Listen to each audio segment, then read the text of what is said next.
Hello dear students, this is Pragati. आपण पाहत आहोत पॉलिनॉमियल्स एक्सरसाइज 2.4 क्वेश्चन नंबर 13.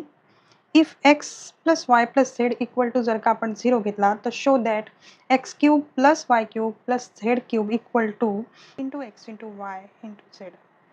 ही 8 नंबरची आयडेंटिटी आहे.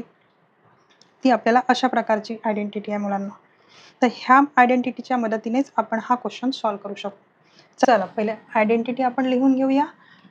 तर x cube plus y cube plus z cube minus 3 into x into y into z हे आपल्याला अशा प्रकारे मिळतं. तर आपली आयडेंटिटी 8 अशीच आहे. X plus y plus z into x square plus y square plus z square minus x into y minus y into z minus z into x. चला तर मग सॉल्व करूया. आपल्याला सांगितलं आहे की x plus y plus z equal to 0 होत आहे. तर मग x cube plus y cube plus z cube minus 3 into x into y into z हे आणि आपल्याला हे गिव्हन दिलेलं आहे. याच्याऐवजी आपल्याला 0 घ्यायचं आहे आणखी यांची टोटल आपल्याला 0 गिव्हन दिलेली आहे. आता मल्टिप्लिकेशनमध्ये ब्रॅकेट आपण ॲज इट इज लिहिणार.